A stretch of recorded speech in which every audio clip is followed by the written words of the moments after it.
Eh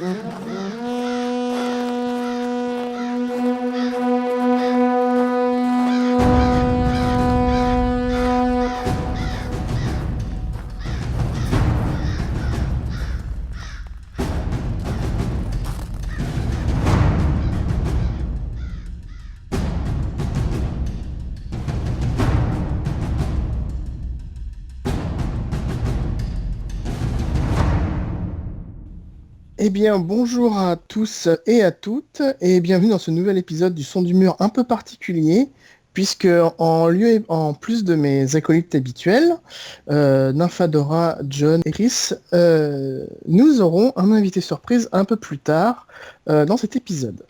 Nous allons donc commencer comme d'habitude par les news, même si il faut noter que le format des news va un petit peu changer, puisque maintenant on ne va plus faire un récapitulatif des news comme on faisait avant, parce que les news dont on parle depuis 3 mois sur Internet, c'est un peu dépassé, et puis c'était pas forcément intéressant. Donc maintenant, ce qu'on va faire pour les news, c'est qu'on va parler vraiment des news très importantes, que ce soit au niveau de la garde de nuit en tête, ou que ce soit au niveau de George Martin, ou autres, et qui soit sont très intéressantes, soit qui ont plus ou moins un intérêt de débat pour nous permettre de discuter à plusieurs. Voilà, donc je vais laisser la parole à mes acolytes pour les news de cet épisode, avec Nymphadora, qui va nous parler de... La garde de nuit, bah du coup oui, parce que on a dit qu'on faisait pas les news, mais enfin on va quand même parler des deux grosses sur le blog de la garde de nuit. La première, donc c'est normalement vous l'avez vu passer, vous n'avez pas pu la louper. C'était toute notre série d'articles End Game of Thrones. Donc on a accompagné la diffusion de la série avec plein d'articles passionnants. Donc si vous les avez ratés, bah, c'est le moment d'aller les lire parce qu'on a dit plein de trucs trop bien. Donc ce serait dommage d'être passé à côté. Et qui sont toujours d'actualité, évidemment. Ces articles, vous pourrez les relire dans un an, dans 2 ans, dans 3 ans. Bien. Hein. Ça reste Oui. des articles de fond et pas de réaction, quoi. Donc, je pense qu'on peut préciser ça. Oui, c'est important de le dire. Et deuxième actualité blogueste, qui va là commencer avec l'été, parce que on revient du Festival des Imaginales et du coup, on va lancer toute une série d'entretiens avec des auteurs, autrices, illustrateurs, universitaires, qui vont nous parler de leur rapport à George Martin, à ce qu'il a apporté dans la fantaisie en France, de leur point de vue. Et donc on a profité des Imaginales pour rencontrer tous ces gens-là. Ça, vous allez voir, on a du beau monde. Et pendant tout l'été, vous allez pouvoir lire des propos passionnants de gens qui disent des trucs super intelligents. Parce que tu vois, la différence entre toi qui parle du trône de fer et qui sait écrire et qui parle du trône de fer, c'est que lui, il dit les choses vachement mieux que toi. Mais il n'en pense pas Oui. moins. Oui, c'est vrai que c'est un projet qui est super intéressant. Et vous allez voir, les interviews, elles sont assez étonnantes. Et il y a plein de... c'est un prisme assez étendu. Et je trouve que c'est assez intéressant. Parce qu'il y a plein de... il y a plein de points de vue différents, en fait. Et ça, c'est vachement agréable. Ouais, c'est ça, vous allez voir. C'est pas juste. Ils sont pas là à dire. Il y a vraiment plein de trucs intéressants et des points de vue super diversifiés. Donc bref, n'oubliez pas le blog de la garde de nuit cet été parce que va y avoir du lourd. Et en plus de ça, on devrait avoir aussi d'autres articles de fond qui vont venir. Donc franchement, on vous prépare à un programme de ouf, quoi. Et puis ça reste un prisme, je trouve, un peu inédit, moi, d'aller voir des auteurs en leur disant, bah, nous, on aime cet auteur-là, est-ce que vous l'avez lu, comment vous le ressentez, et pourquoi vous pensez que c'est majeur aujourd'hui. C'est quand même pas...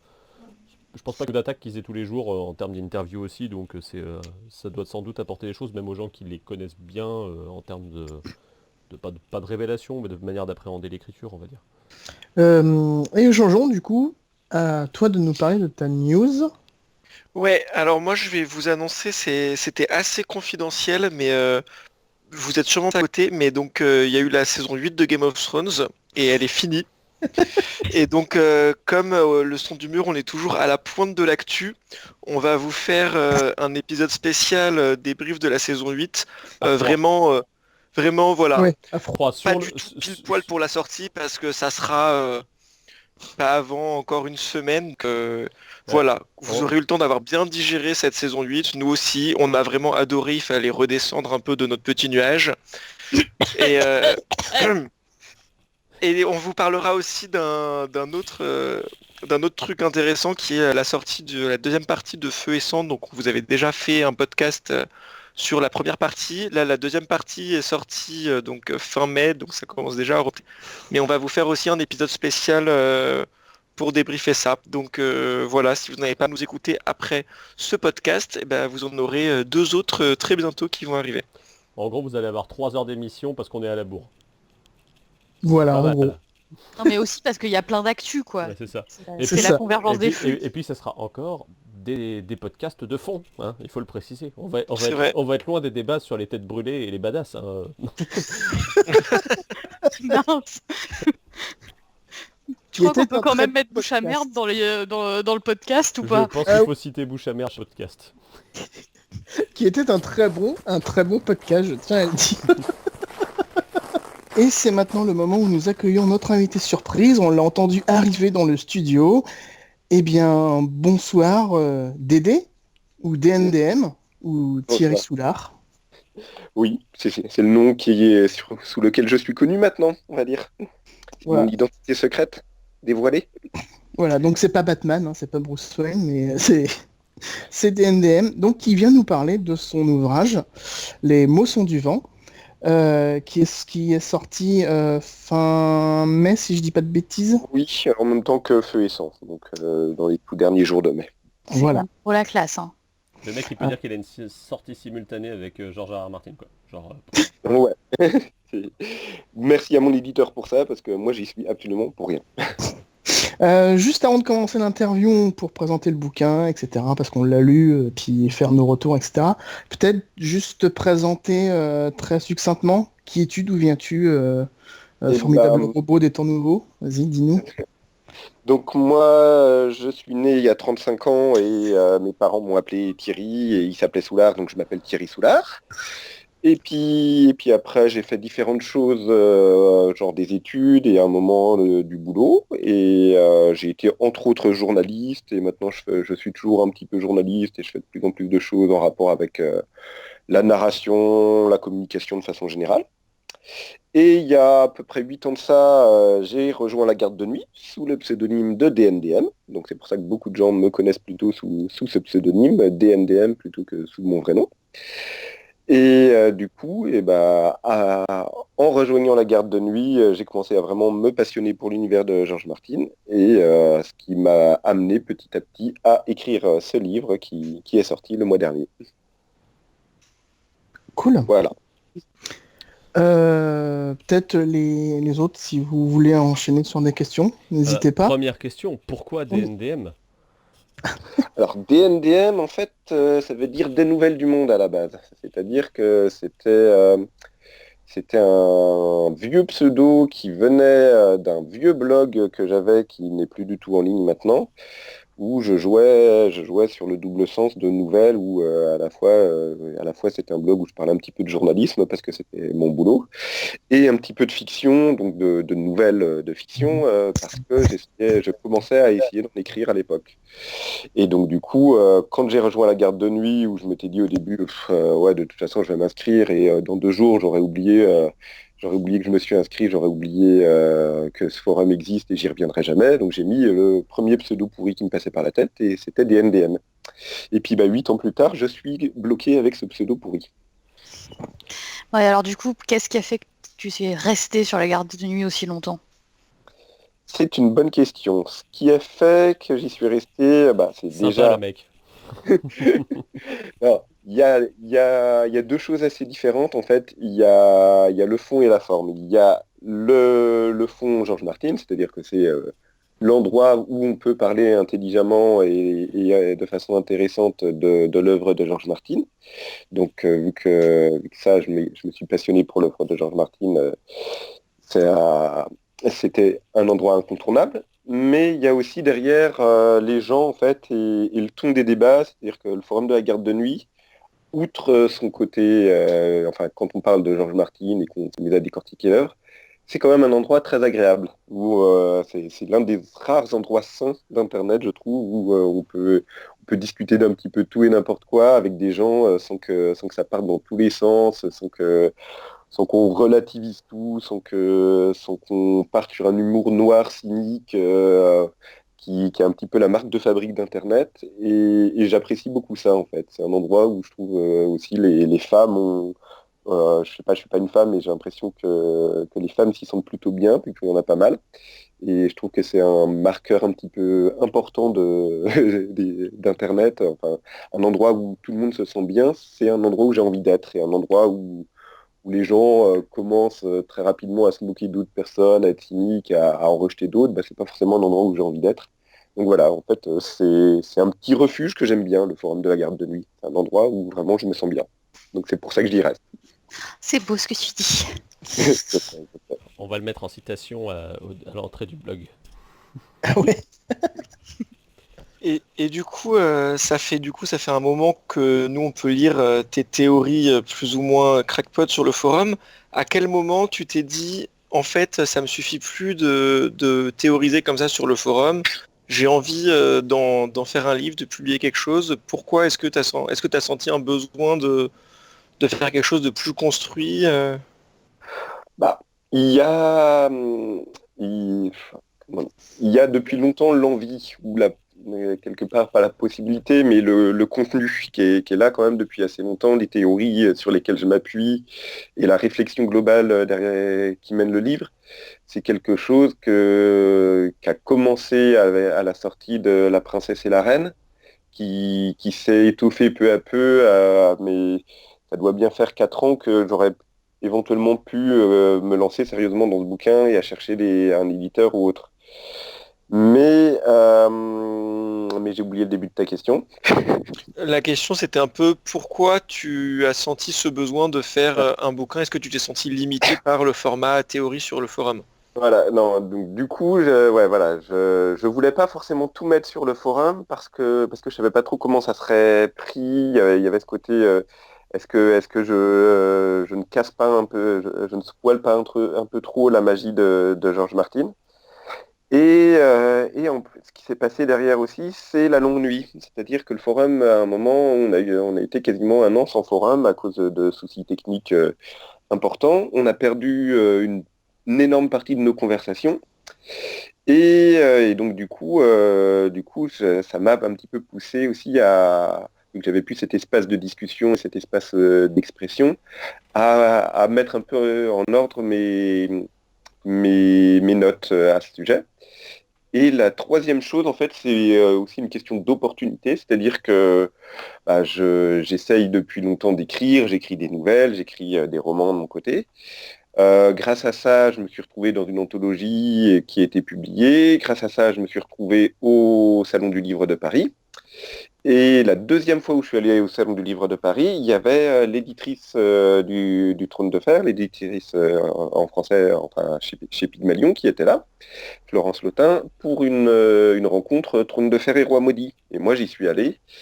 Et ce coup-ci, j'étais un petit peu plus préparé, c'est-à-dire que j'étais venu avec des pitchs de différents projets que j'avais, que j'ai été présenté à des éditeurs.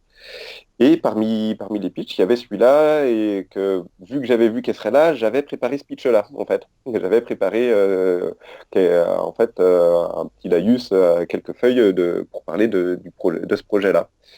Donc voilà, il y a différentes choses en fait. Il y a d'un côté la garde de nuit, le site qui disparaît pendant un an parce qu'on a des soucis techniques à ce moment-là. Il y a moi qui décide de me replonger un petit peu plus là-dedans. Et il y a ce jour où je me dis, tiens, j'ai des chances de croiser l'éditrice ce jour-là et de lui présenter ce projet-là. Et bah, je lui présente, on verra bien ce que ça donnera. Et puis voilà, quoi. Donc voilà, en fait, j'aurais pu écrire ce livre bien avant, mais j'aurais pas forcément pu le publier parce que j'aurais pas forcément rencontré l'éditrice. Ça serait passé par le courrier, j'aurais envoyé un dossier par courrier à Pygmalion. Pygmalion n'avait pas forcément de catalogue sur des essais littéraires, donc j'aurais regardé ça, j'aurais dit ouais, en fait, est-ce que ça vaut la peine que je leur envoie ça, étant donné que bah, théoriquement, il ne publie pas ce genre de choses. Donc voilà, là en fait ça s'est fait de façon beaucoup plus simple où j'ai rencontré l'éditrice, je lui ai dit voilà j'ai un projet sur les jeux de mots dans l'univers de George Martin, est-ce que ça vous intéresse? Elle m'a dit ah bah pourquoi pas, envoyez-moi ça par mail et je lui ai envoyé ça par mail directement à elle plutôt que ça passe par des circuits un petit peu plus longs. Et quelques mois plus tard, après qu'elle ait pris connaissance de ce que j'avais en tête, elle m'a recontacté et m'a dit bah ouais ça m'intéresse vachement. Donc du coup à partir de là, bah, j'étais un peu obligé de l'écrire le bouquin. C'est marrant parce que dès le début, tu as eu la volonté d'aller vers Pygmalion et pas vers un autre éditeur qui peut-être aurait... Enfin, je sais pas, t'aurais pu avoir quelqu'un qui aurait peut-être édité plus des essais où tu te serais dit que ce serait peut-être plus simple chez eux, quoi, en fait. Tu vois. Non, ouais, en fait, j'aurais pu le tenter, voilà, une dizaine, une vingtaine d'éditeurs différents. Il y a plusieurs éditeurs qui ont publié des essais autour du Trône de Fer.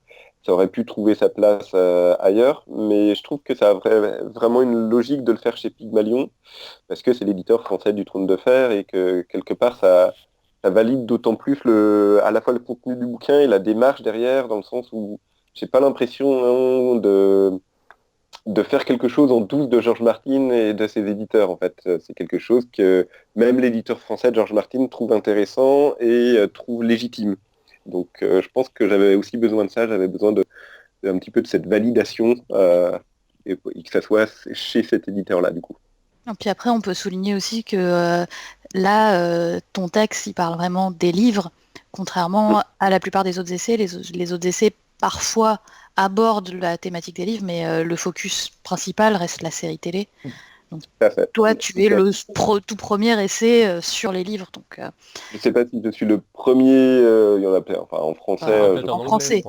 Oui, en anglais, il y en a, mais en français, je crois que t'es le tout premier. En français, ouais. Après, il y en a qui mélangent un petit peu les deux ou dont la logique s'applique à la série, mais s'applique aussi très bien au livre. Je pense à Métaphysique des meurtres de Marianne Chaillan, par exemple. Il est parfaitement lisible pour quelqu'un qui a lu les livres et qui a jamais vu la série.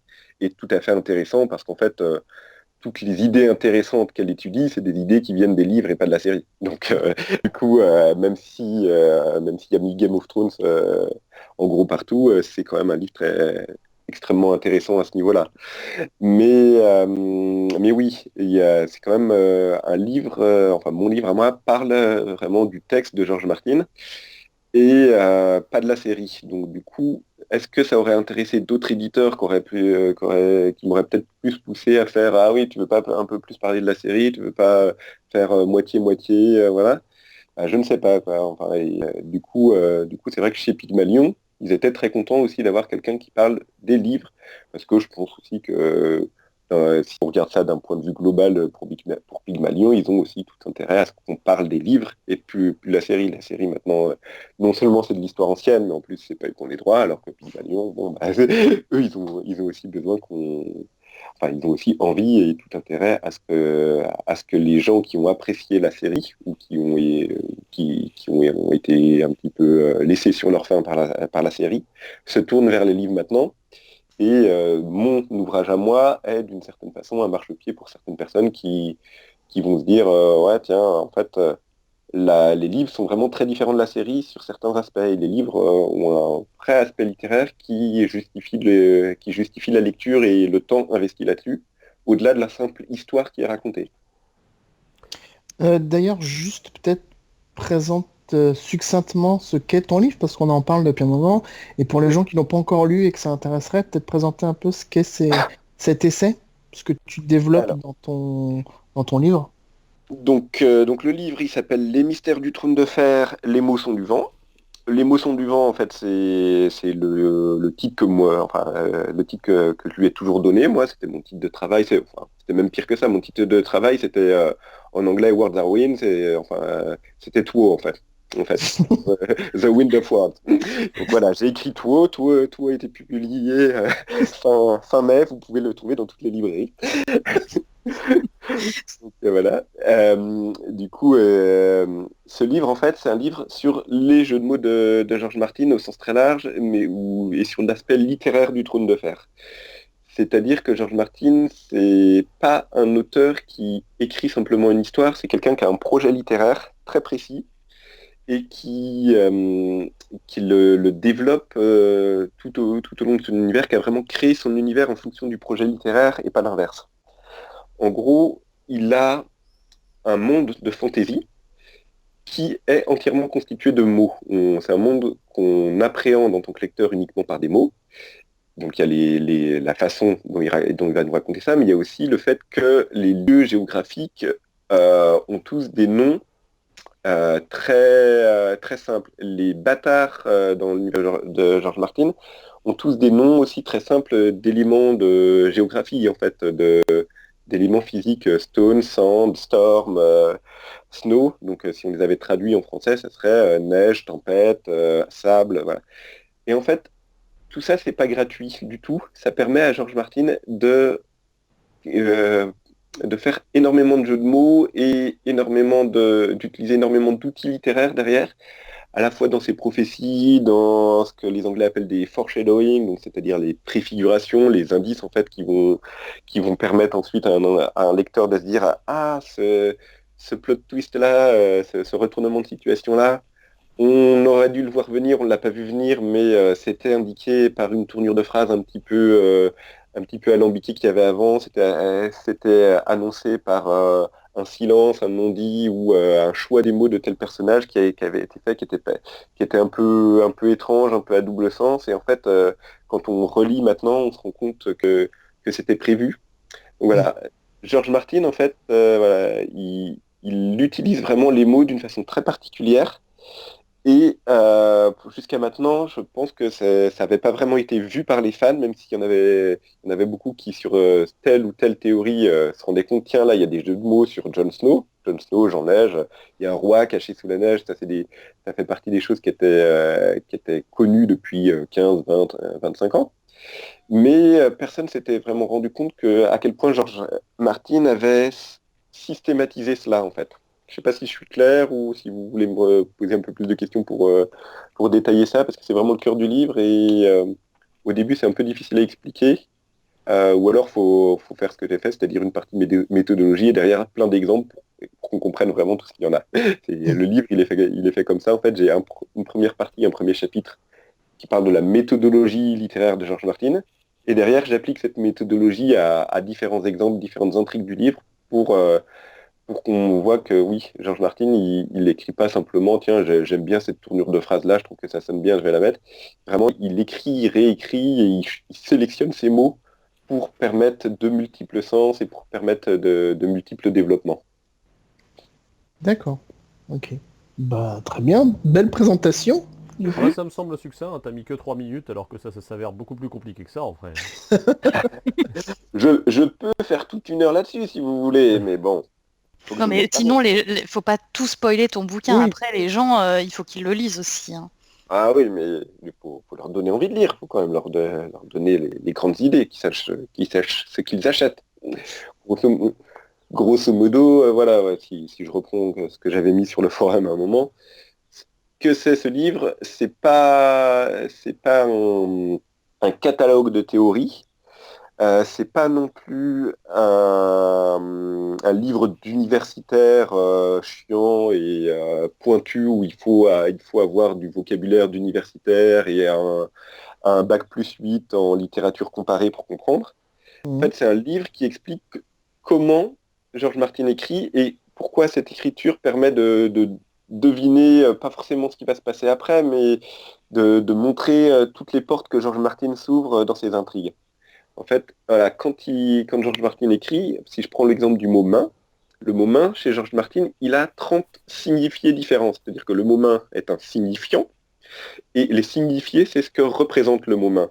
Et le mot main, dans l'univers du Trône de Fer, c'est à la fois la main, ce qu'on a au bout du bras, mais c'est aussi la main du roi, c'est-à-dire le premier ministre du roi.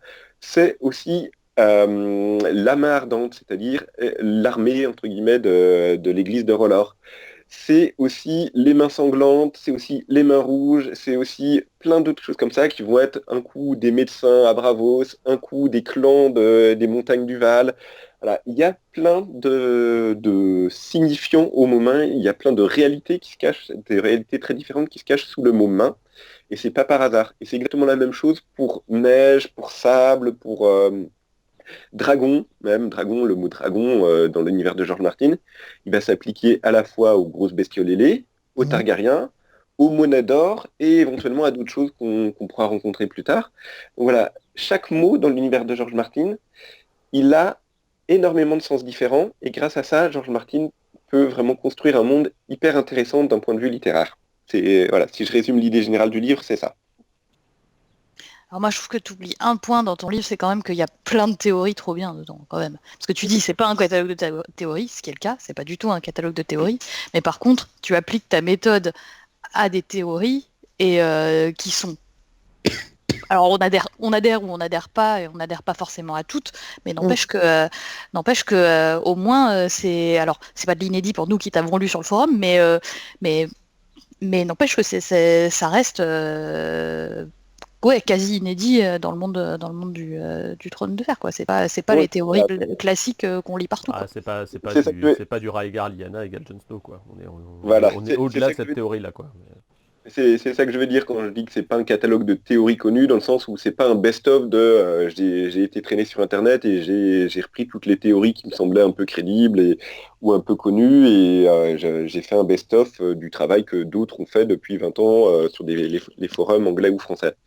Ce que j'ai fait vraiment, c'est un livre avec une méthodologie. Les mots sont du vent, c'est-à-dire les mots sont polysémiques, les mots ont plusieurs sens dans l'œuvre de George Martin. Et à partir de là, j'ai monté des théories qui donc ne sont pas des théories qui reposent sur l'aspect scénaristique entre guillemets de George Martin. C'est-à-dire que c'est pas des théories où on se rend compte que tel personnage qui apparaît dans le tome 1, en fait, le personnage qui apparaît sous un autre nom dans le tome 2, mais qui a eu la même description, c'est probablement le même. Voilà, ça serait une théorie scénaristique. C'est-à-dire, on met en lien des éléments dans l'univers, des descriptions, des personnages qui doivent se trouver à tel endroit, à tel moment. Voilà, on relie les points entre différents indices factuels de l'univers et on se rend compte, on découvre une théorie. Je sais pas, c'est une théorie comme ça, par exemple, c'est la tourte aux frais. Voilà, et encore, non, la tourte aux frais, c'est un mauvais exemple, mais Le liqueur de euh, pierre, je pense. Le bah, liqueur de pierre, il est jamais dit texto Mm. que c'est canon, ouais, si tu voilà. veux. Mais en recoupant les indices, tu comprends, quoi. Si, c'est dit quand même. Non, mais C'est pas dit dès le début, il me semble pas, à la fin du... ouais, pas dès le début, mais Pas dans voilà. Ouais, l'épilogue, mais du coup, ça mm, peut... Jusqu'à la sortie du quatrième tome, on n'avait pas la confirmation, entre guillemets, de cette mm, théorie-là, même si scénaristiquement, c'était la plus mm. viable, quoi. Ouais, voilà. Ou même R Typiquement, plus Faux L. Sanglant, c'est pareil. Faux Sanglant Ouais, qui est la corneille à trois yeux. voilà. Ça a été longtemps théorisé. Ça a été confirmé dans Dance with Dragons, mais Mm. ça ne l'était pas. Ça l'a pas été pendant très très longtemps. Ou même R plus L égale J, c'est-à-dire l'idée que Jon Snow est le fils de Rhaegar et de Lyanna Stark, enfin de Rhaegar Targaryen et de Lyanna Stark. Il y a énormément d'indices factuels et d'indices du point de vue de l'intrigue qui font que à partir du moment où on prend ça comme postulat, ça explique les actions de plein de personnages, ça explique les actions de Ned Stark, ça explique ses pensées, ça explique beaucoup de choses. Donc là, on est dans le scénaristique, dans le factuel. Moi, ce que j'ai fait, c'est prendre l'œuvre telle qu'elle est, c'est-à-dire pas un univers qui existe réellement, mais un livre avec des mots sur des pages. Et à partir de là, quels sont les indices que George Martin, en tant qu'auteur, nous donne? Et donc, derrière, cette méthodologie-là, en effet, m'a permis d'arriver à plein de nouvelles théories qui parfois, alors parfois aussi, et même souvent, on a des intrigues qui vont à la fois avoir des indices factuels et des indices littéraires, ce que j'ai fait. Genre R plus L égale J, Jon Snow est un Targaryen, ça voilà, on a énormément d'indices littéraires qui permettent de deviner que Jon Snow est un Targaryen, c'est-à-dire qu'il va y avoir des ombres de dragons sur la neige dans des visions, il va y avoir des rois cachés sous la neige dans des citations, des paroles en l'air, un petit peu comme ça. Voilà, on va avoir beaucoup d'indices littéraires qui vont permettre de deviner ça, en plus des indices factuels. Et là, en fait, j'ai un peu inversé la méthodologie. Je suis parti des indices littéraires et à partir de là, ensuite, souvent, j'ai trouvé des indices factuels qui appuyaient ça. Donc oui, en effet, au niveau des théories d'importance qu'on retrouve dans le livre, bah, il y a pour moi l'identité de la harpie. Il y a très probablement le commanditaire de la tentative de meurtre sur Tyrion dans l'intégrale 2, quand Tyrion manque de se faire tuer pendant la bataille de Lanera par Mandon Moore, qui est censé être dans son camp. On ne sait toujours pas dans les livres pourquoi Mandon Moore a cherché à le tuer et qui était derrière ce meurtre, parce que bon, on doute que c'est pas forcément Mandon Moore lui-même qui cherche à tuer Tyrion, mais simplement qu'il ait la main armée de quelqu'un d'autre. Qu'est-ce qu'il y a d'autre? Il y a des théories sur qui sont les gens à bord de la Farouche Pucelle, c'est-à-dire en plus de Griff le Jeune et de Griff l'Ancien qui ont tous les deux des identités cachées, il y a aussi sur ce bateau d'autres personnes et ces personnes ont très probablement aussi des identités cachées. Et il y a un gros morceau sur ma petite marotte qui est en fait quel est le véritable jeu des trônes qui se joue depuis au moins 150 ans, voire 300 ans dans l'univers du Trône de Fer.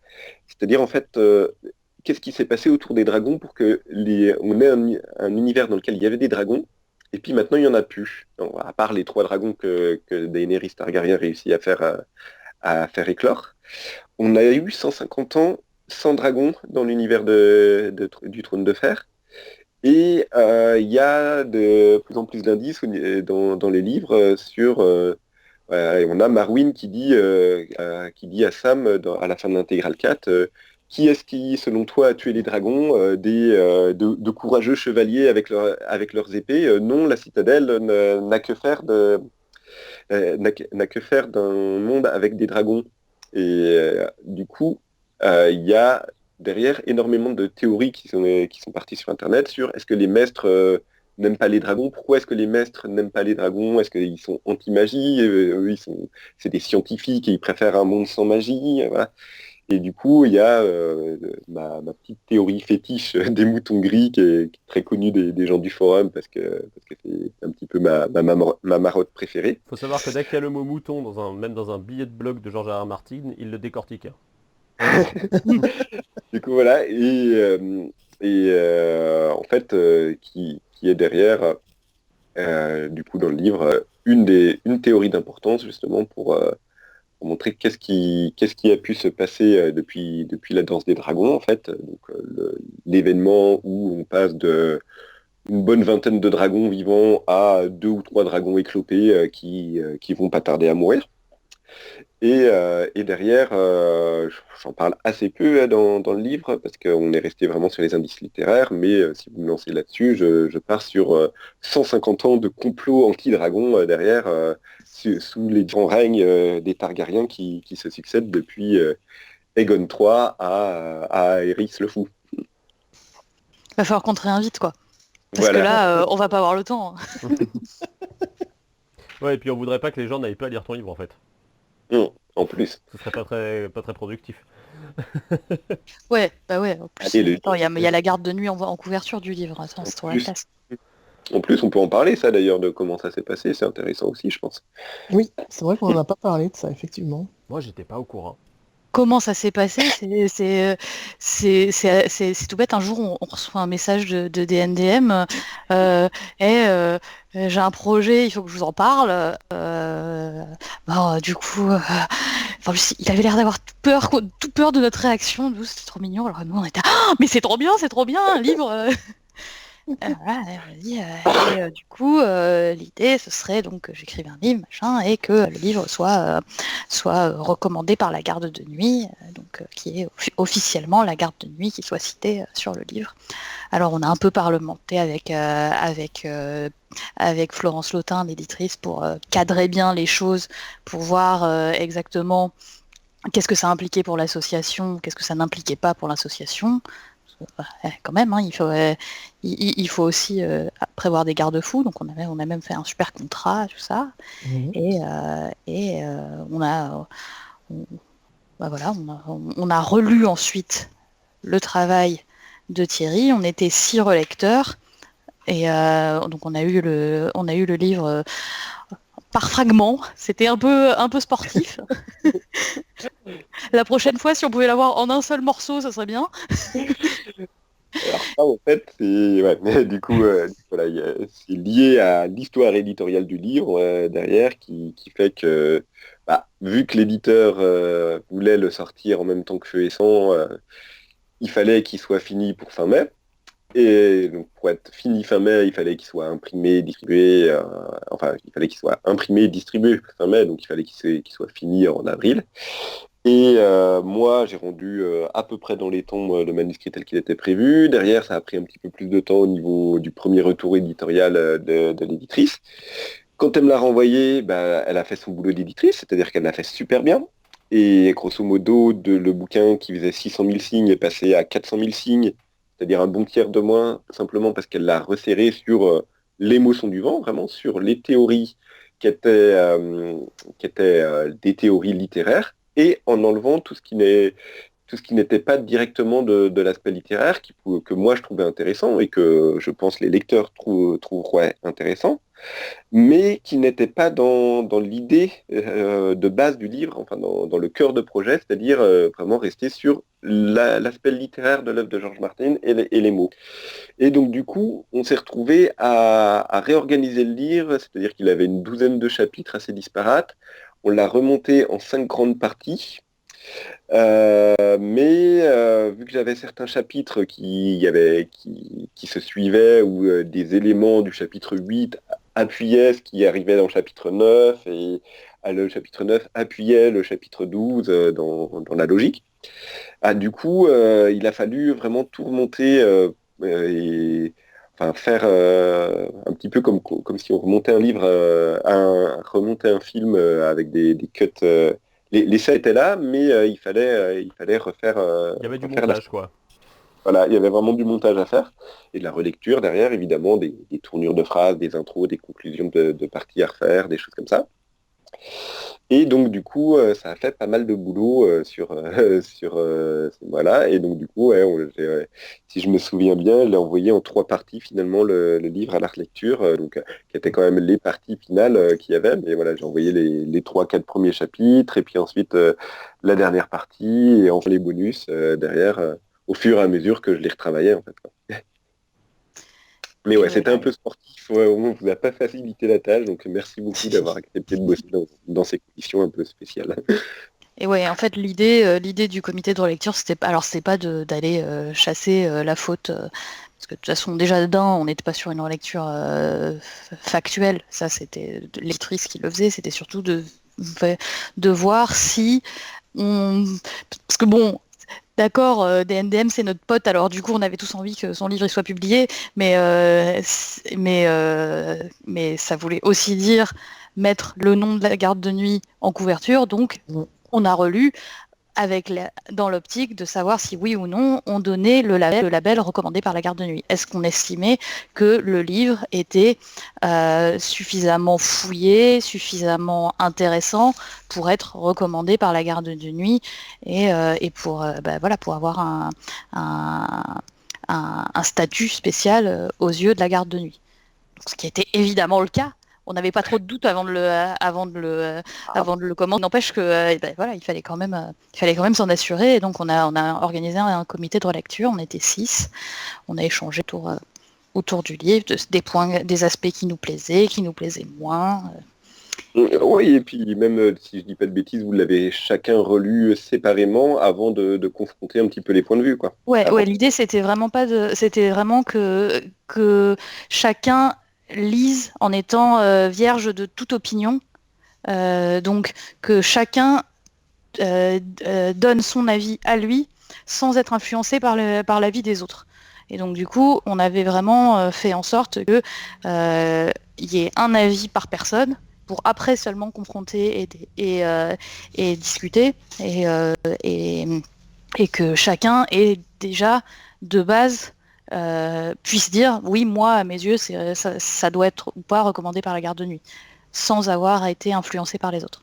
Et il faut préciser qu'il y a quand même, autant que possible, on a fait en sorte que les gens ne sachent pas que c'était des NDM, Ouais, des alors ça a foiré l'auteur du livre. lamentablement. Ah ouais, Il y en a beaucoup qui s'en sont... Mais il me semble qu'il y en a un ou Non, deux non, qui sont pas pris tout de suite. alors pense non, que c'est-à-dire comme que sommaire, déjà, il y en en a fait, il y en avait quatre qui étaient déjà au courant avant de commencer le bouquin.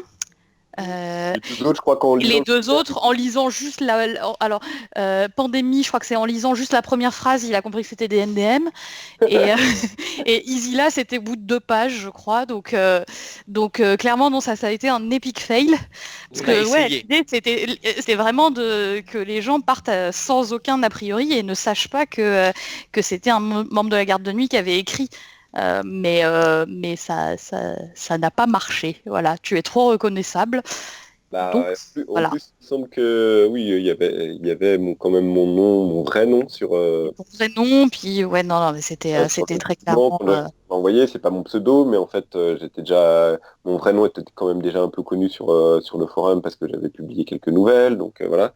Puis oui, ensuite, voilà, rien que dans le sommaire, bon, ça parle de boutons gris, ça parle de, ça parle des monteurs de la Farouche Pucelle, ça parle de la harpie, ces choses qui, quand on est sur le forum depuis longtemps, comme le sont les lecteurs, bon bah on sait qui a mis quoi et qui est à l'origine de quelles idées. Et donc du coup, je pense que c'était un peu voué à l'échec dès le début, d'essayer de faire croire que non, c'est un inconnu. On n'a pas essayé de faire croire que c'était un inconnu, on n'a juste pas donné l'information que c'était quelqu'un qu'on connaissait. On voulait aussi voir si justement tu étais reconnu, mais bon là c'était vraiment, enfin c'était grillé dès les premières, donc bon voilà, Ah. c'est un epic fail quoi. DNDM est un membre beaucoup trop actif pour que ce soit pas reconnaissable en fait. Ouais. Ah. En tout cas, c'est flatteur, hein, à mon niveau. Si dès la première ligne on reconnaît ce que j'écris, c'est super flatteur. Donc, Mais je crois que en même temps les premières lignes c'était ton historique sur la garde de nuit, donc forcément quand on te connaît un peu, oui alors je suis sur la garde de nuit depuis un certain temps. Bah, oui d'accord, d'accord, c'est donc un membre de la garde de nuit, un membre de la garde de nuit. On a le sommaire, bon ok, ça va vite. Ouais. Moi, j'ai une question dans l'écriture. Qu'est-ce qui a été le plus difficile à écrire? à écrire. Ouais. Euh, Qu'est-ce qui t'a semblé le plus, je sais pas, le plus compliqué? c'est pas forcément difficile en fait parce que c'est vraiment, enfin, chacune des grandes parties repose enfin, chacune des théories entre guillemets qu'il y a dedans repose sur des théories que j'avais déjà mises sur le forum avant la longue nuit. Donc on a perdu avec la longue nuit, j'ai repris mes notes, je les ai réécrites. Mais en soi, c'était pas difficile à écrire, justement, c'était plutôt marrant à écrire. Il y en a certaines, j'ai écrit des dizaines de milliers de signes sans m'en rendre compte parce que, en fait, j'étais tellement dans mon trip, moi, à découvrir des indices de plus en plus sur telle ou telle intrigue, sur les lettres codées, voilà, que ça m'amusait et c'était pas difficile en soi. La première partie aussi, c'était des choses une fois que j'ai pris un peu de recul, que j'ai vu que tout ça c'était un rapport avec les mots, c'est bon voilà quoi. Ça a été écrit un petit peu facilement, enfin assez facilement parce que c'était des choses qui étaient claires dans ma tête, que je ruminais un petit peu depuis plusieurs années et que bah voilà, je savais comment les dire et comment le faire. La réécriture, pour rendre ça un petit peu intelligible, a peut-être été plus compliquée, la réécriture globale, justement pour essayer de trouver une juste distance entre parler à des forumers hyper fans de l'univers du Trône de Fer et parler à des lecteurs qui ont lu une fois l'œuvre il y a 2 ans ou 4 ans et qui s'en souviennent vaguement. Voilà, c'est peut-être là-dessus où ça a été un petit peu plus difficile de trouver un ton assez juste. Je ne sais pas si j'ai réussi d'ailleurs à trouver la bonne distance en fait dans ce que je racontais. Mais sinon, en soi, c'était pas forcément difficile à écrire dans le sens où j'étais vraiment passionné par ce que j'écrivais, quoi. Et donc, à ce niveau-là, pas trop de difficultés. Et maintenant, nous allons passer un peu à la partie réaction de cette interview, c'est-à-dire qu'on va un peu commenter ce qu'on a lu, donner notre avis, tout ça. On va, entre guillemets, divulgacher un petit peu, parce qu'on va quand même parler de ce qu'il y a dans le bouquin. Donc voilà. Mais je pense qu'on va d'abord dire notre avis général et après on ira un petit peu plus en profondeur. Donc si vous voulez pas vous gâcher la surprise et aller acheter le livre et le lire, bah, vous pourrez arrêter à ce moment-là. Donc voilà, qui veut commencer par faire son avis? Et puis surtout, si vous écoutez ce podcast, que vous n'avez pas encore lu les livres et que vous voulez pas qu'on vous spoile un truc qui pourrait arriver dans les romans, dans les intrigues secondaires, que vous avez envie de le découvrir vous-même, arrêtez maintenant. Oui, c'est vrai, effectivement, bonne précision. En même temps, qu'est-ce que vous foutez là sur ce podcast? Déjà, de base, allez lire les livres. Peut-être qu'ils aiment juste nos voix. Oui, tu sais pas. Surtout que ma voix de canard aujourd'hui, là, vu que je suis un peu enrhumé. Donc du coup, qui veut commencer? Ok, je décide, alors ça va être John, vas-y, dis-nous ce que t'en as pensé. Alors, bah moi, globalement, j'ai bien aimé, j'ai trouvé l'approche intéressante, etc. Si j'avais une limitation, parce que voilà, je vais directement dans ce qui m'a le moins plu, c'est j'ai tendance à trouver que parfois, quand tu essayes comment dire, en fait, je trouve ça très intéressant de dire les mots chez Martin sont importants, les mots peuvent vouloir dire plein de choses, ça c'est vrai. Là où j'ai plus de mal à te suivre, c'est quand tu cherches plusieurs explications à une même phrase mystère ou chose comme ça.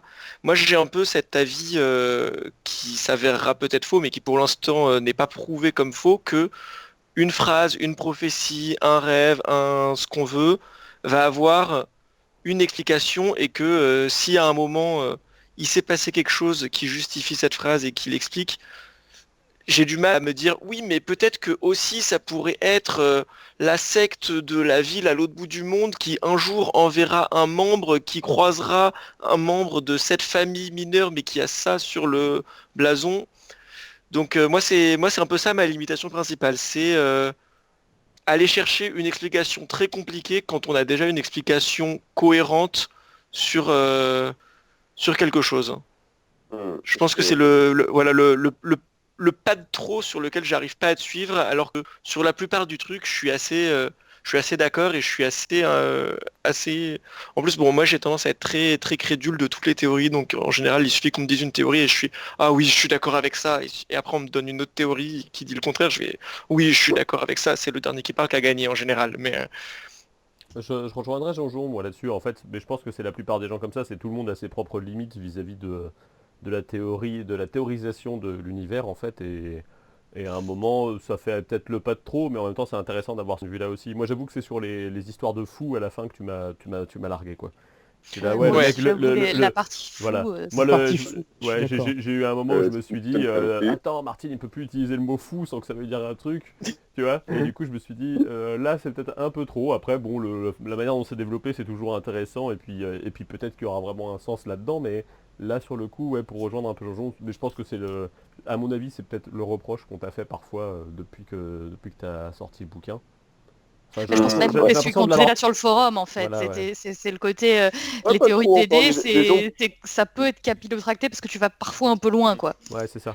Ouais, après, jusqu'à maintenant, j'avais ce côté crackpot cette étiquette de crack popcorn terroriste que j'ai terroriste n'importe quoi, théoriste que, que j'aimais beaucoup. Le côté crack popcorn théoriste, j'avais eu ce grade entre guillemets qu'on m'avait décerné sur l'ancien forum et bah, je l'aimais beaucoup parce que ça avait ce côté, c'est des théories qui sont intéressantes à lire. On les lit avec en mangeant du Oui, c'est ça, ouais. popcorn, voilà. Donc, voilà, c'est toujours, même si c'est pas vrai en soi, c'est quand même intéressant à lire. Donc, j'aimais beaucoup ça.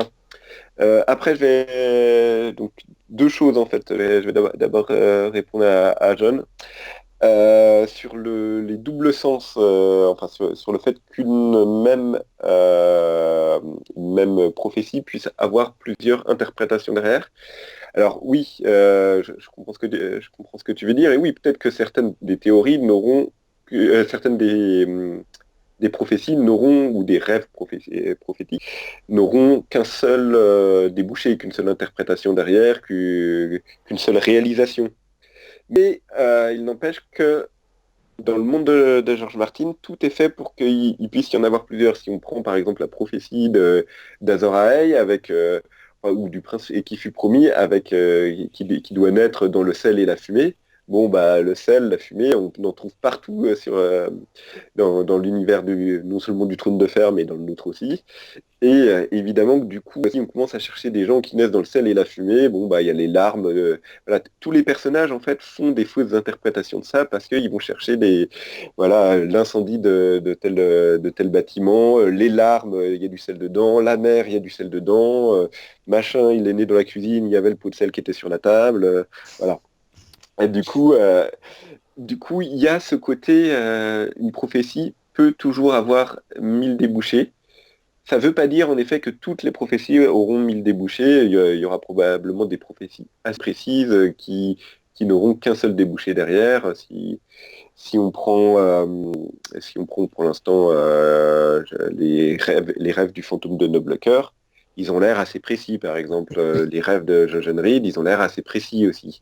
Donc, et ils ont l'air de s'appliquer qu'à un seul événement et du coup, ils sont totalement inutiles en amont parce qu'à partir de ces rêves-là, on ne peut pas vraiment deviner ce qui va se passer. Mais a posteriori, une fois qu'on revient dessus, on se dit ah oui, en effet, ce rêve-là s'appliquait à cet événement-là. On est sur des choses qui, en effet, n'ont probablement qu'une seule interprétation. Oui, mais après, il y a des prophéties qui sont genre prophéties dans des vieux mots, dans des vieux grimoires, des choses comme ça. Là, on est plus sur des choses qui, à mon avis, peuvent déboucher sur plusieurs interprétations différentes. En fait, là où moi j'ai pas la même interprétation que toi, c'est que je suis d'accord pour dire que on peut faire plusieurs interprétations des précis, typiquement Azor Ahai, le sel et la fumée. Mais pour moi, en fait, je pense que c'est là qu'on diverge, c'est que moi, la façon dont j'interprète ça, c'est il y a plein de fausses pistes possibles, plein de mauvaises, entre guillemets, interprétations possibles, parce que le sel, la fumée, ça peut référer à énormément de choses, mais dans ma vision des choses, et qui sera peut-être pas le cas, mais tel que je conçois pour l'instant le livre, il y aura un jour une bonne interprétation. Et donc ça n'empêche pas le fait qu'il y a plein d'interprétations possibles à cause des mots qui sont communs, qui ont plein de sens, etc. Mais pour moi, toutes les interprétations sont pas bonnes. Toi, t'es plus sur de la fausse piste en fait. Ouais, pour Là moi, où c'est du des fausses MDM, pistes. c'est positif quel que soit le sens. En fait, toi, tu as l'idée plutôt que c'est une information qui est noyée dans la masse, parce qu'en vrai, elle veut dire quelque chose de très précis, mais on la cache avec quelque C'est ça. chose qui Ou alors on pourrait n'a pas avoir eu les plusieurs clés sens, quoi. Voilà, encore. ouais, c'est ça. Pour moi, Oui. c'est des gens qui font des erreurs d'interprétation et pas plein de gens qui ont tous Ouais, ouais. une bonne interprétation, quoi. Voilà. C'est la Ouais, manière de le dire mais en fait. C'est marrant. il y a ça, et il y a aussi autre chose en fait avec les prophéties, donc c'est vrai, j'en parle pas dans le livre, mais qui est assez courant en fait dans les prophéties, c'est qu'elles sont très souvent autoréalisatrices. C'est-à-dire que, surtout quand on est dans le cadre d'une prophétie avec un messie, des choses comme ça, on va avoir des gens qui, a posteriori, vont dire oui, la prophétie s'appliquait à ce type-là parce que c'est ce type-là qui a gagné. Donc, je pense que ça risque d'être un petit peu ça dans le Trône de Fer. George Martin, de toute façon, nous dira pas qu'il y avait Rollor qui manipulait tout le monde et qu'il avait son champion qui était prévu dans le grand plan cosmique depuis le début. Mais ça manque, bah oui, à la fin, on aura potentiellement un champion et un seul, mais bon, ça aurait pu, les choses se seraient passées différemment, ça aurait pu être quelqu'un d'autre. Mais simplement, vu que c'est lui qui gagne, bah, c'est à lui que la prophétie s'appliquait. Je sais pas si Mais dans, ça dans me va. la... Moi, ça, je suis Ouais, d'accord. ouais, voilà, c'est plus une question de comment on se place par rapport à la prophétie que de... Enfin, est-ce que c'est une prophétie ou est-ce que c'est à rebours, ouais, comme une prophétie, alors que le système, enfin le monde de George Martin qui est fait de mots, fait que on peut tout voir, on peut tout justifier a posteriori, en fait. C'est ça qui est super intéressant. Donc, je pense qu'on est d'accord là-dessus, du coup, en fait, mais que c'est simplement dans la façon de l'exprimer qu'on n'est pas tout à fait raccord. Derrière, oui, il y avait les fous, du coup, et ça, alors. Il y a deux, trois trucs que j'aurais aimé mettre dans le bouquin et que j'ai pas mis parce que justement c'était plus forcément dans le côté les mots sont bons, hein, ça C'est fait plus partie factuel, ouais. des chutes du livre, des 200 000 signes qui sont passés à la trappe pour l'instant. Sur les fous, je sais pas si j'ai bon, si je vais trop loin. C'est possible hein, que j'aille trop loin notamment là-dessus. Hein. Je pense que à la lecture, c'est peut-être la partie la plus faible. Mais c'est quand même une unité me plaisait beaucoup parce que justement on arrive à douter de chaque mot en fait dans l'univers de George Martin. On arrive à essayer de voir sous chaque mot des réalités, des complots, des intrigues. Et ça fait aussi partie de la magie de George Martin. Et ça fait aussi partie de l'expérience de lecteur au bout d'un moment, quand on se rend compte qu'il joue à ce point-là avec les mots, au bout d'un moment, on a envie d'en voir partout. Et bon, voilà, sur l'intrigue de la harpie, en général, c'est très solide et que c'est très Ouais, étayé. la harpie c'est solide, moi je trouve dans l'ensemble. Quand même. Voilà. Sur les moutons gris, est-ce que l'interprétation que je donne des moutons gris est la bonne? Je ne sais pas, mais on peut pas douter du fait qu'il y a bien en effet des moutons gris, enfin des gens qui sont appelés les moutons gris parce que c'est dans le texte et parce que quand on regarde le texte qui parle et comment ils en parlent, les moutons forcément pas tous les maîtres, mais seulement une portion des maîtres. Alors après, voilà, c'est peut-être juste un club d'échecs ou voilà, quelque chose de bien moins grandiose que ce que j'imagine, mais c'est dans le texte. Sur les fous, on est sur ce côté, voilà, est-ce que, enfin, j'ai mis un petit disclaimer en début de bouquin qui dit que parfois un cigare est juste un cigare. Et ça, c'est une expression que George Martin a recitée, qui est attribuée à Freud à la base, où en fait, quand on cherche à faire des interprétations symboliques et des interprétations imagées, bah, on peut toujours voir des choses et souvent des choses sexuelles, c'est-à-dire que parfois on va tendance à vouloir voir des pénis à la place de cigares, alors que parfois non, il y a aussi des fois où les cigares ne sont que des cigares. Et moi, je déteste les interprétations purement symboliques à cause de ça, parce que justement, à des symboles, on peut faire dire tout et n'importe quoi. Mais là, quand on parle des mots, au bout d'un moment, quand on regarde la façon dont Georges Martin écrit, il met vraiment pas les mots par hasard, et souvent, quand il y a des tourneurs de phrases un petit peu alambiquées, un peu trop longues, des choses un peu étranges, il y a quelque chose qui se cache derrière, ou alors il y a au moins une graine d'intrigue, c'est-à-dire qu'il se laisse la porte ouverte, il se laisse la possibilité d'en faire quelque chose derrière. Et avec les fous, j'ai un peu l'impression que c'est ça, c'est-à-dire que notamment quand on lit Game of Thrones, les origines de la saga, The World of Ice and Fire, on a beaucoup de personnages de fous et beaucoup de personnages surnommés les fous. On a un fou le Frey, on a voilà. Il y a énormément de choses au bout d'un moment on commence à se dire qu'est-ce qui nous prépare avec ça en fait. Alors après voilà, j'ai avancé une explication. Est-ce que j'ai la bonne explication? Est-ce que j'ai une mauvaise explication? Je ne sais pas. Elle m'a l'air cohérente avec ce qu'il y a par ailleurs, mais peut-être que je me trompe, non seulement sur ce point, mais sur plein d'autres points. L'idée, c'est pas non plus d'essayer d'écrire l'intégrale 6, l'intégrale 7, enfin les prochains livres avant George Martin.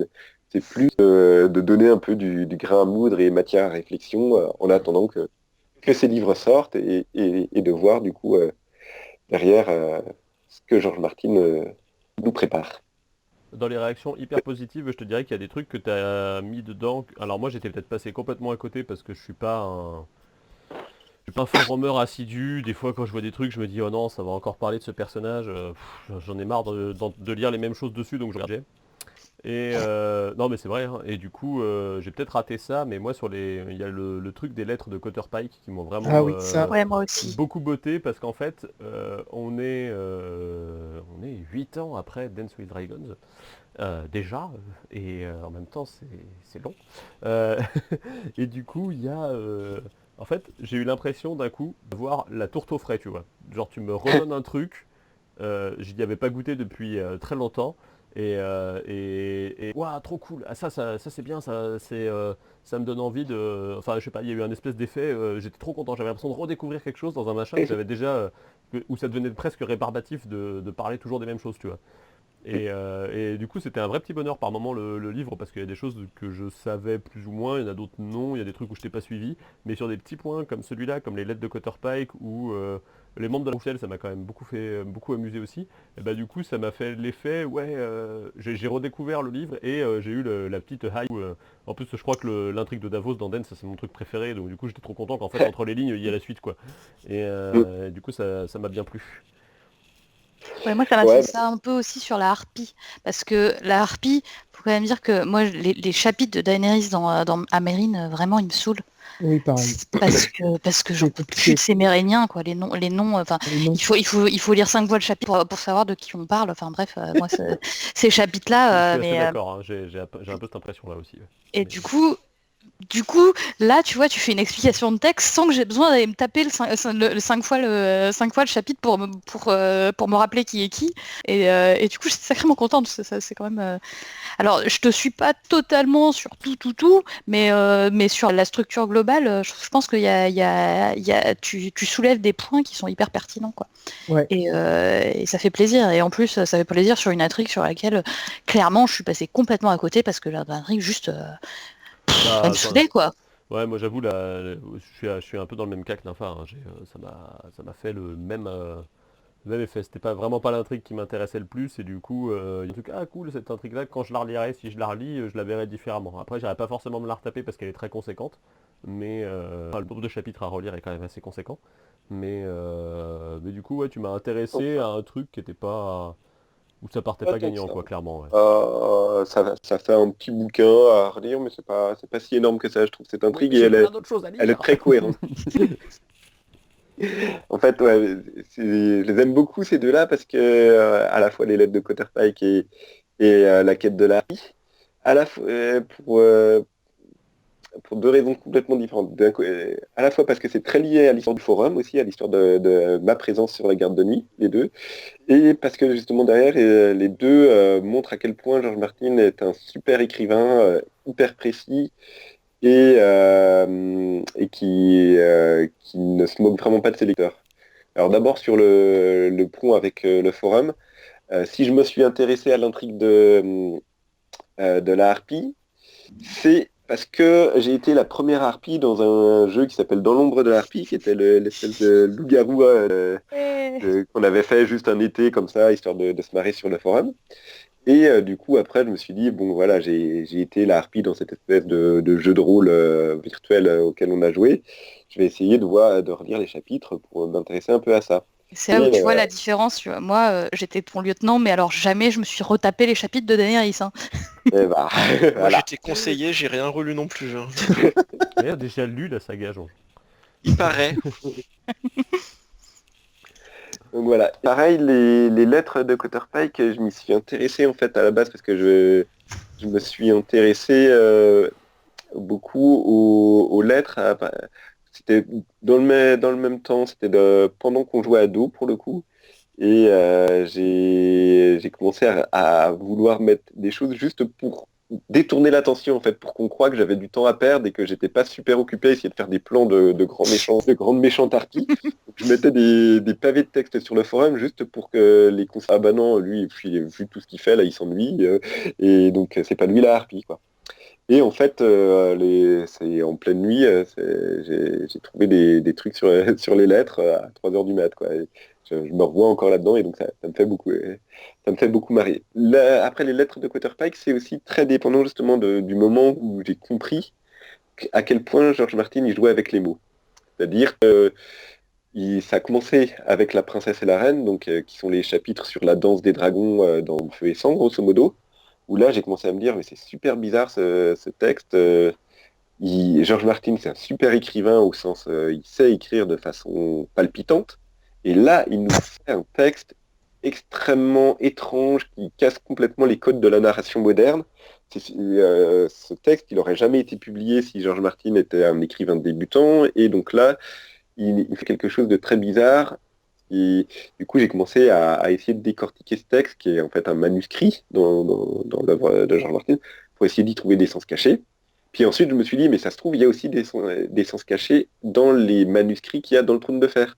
Et je me suis rappelé de ces lettres. Et ce qui est super drôle, c'est qu'on a la Bastard Letter, ou la Pink Letter, c'est-à-dire la lettre écrite par, soi-disant écrite par Ramsay Bolton à Jon Snow, juste à la fin de l'intégrale 5, qui a entraîné des tonnes de conversations sur Internet, que ce soit sur notre forum ou sur les forums anglophones ou probablement russophones, Toutes les chinois, langues confondues. parce que tout le monde se demande est-ce que c'est vraiment Ramsay qui l'a écrit, qu'est-ce qu'il demande, enfin cette lettre elle est quand même extrêmement bizarre, donc on en parle, mais dans le même temps personne ne regarde de près les autres lettres qui sont là et qui sont quand même super bizarres aussi, quoi. Justement où on a des lettres qui sont écrites dont on a tout le texte totalement retranscrit et pas seulement les informations de la lettre retranscrites de façon décalée. Direct. Et voilà, et où on a ces lettres qui sont écrites par Quaterpike, c'est-à-dire en fait envoyées par Quaterpike, un type illettré. C'est son maître qui écrit ça, sauf que du coup il s'embête à écrire comme Quaterpike parle, c'est-à-dire avec une espèce de langage de marin mal embouché, voilà. Et du coup, pourquoi est-ce qu'un maître s'amuserait à copier vraiment comme ça, mot pour mot, son dirigeant lui dit d'envoyer.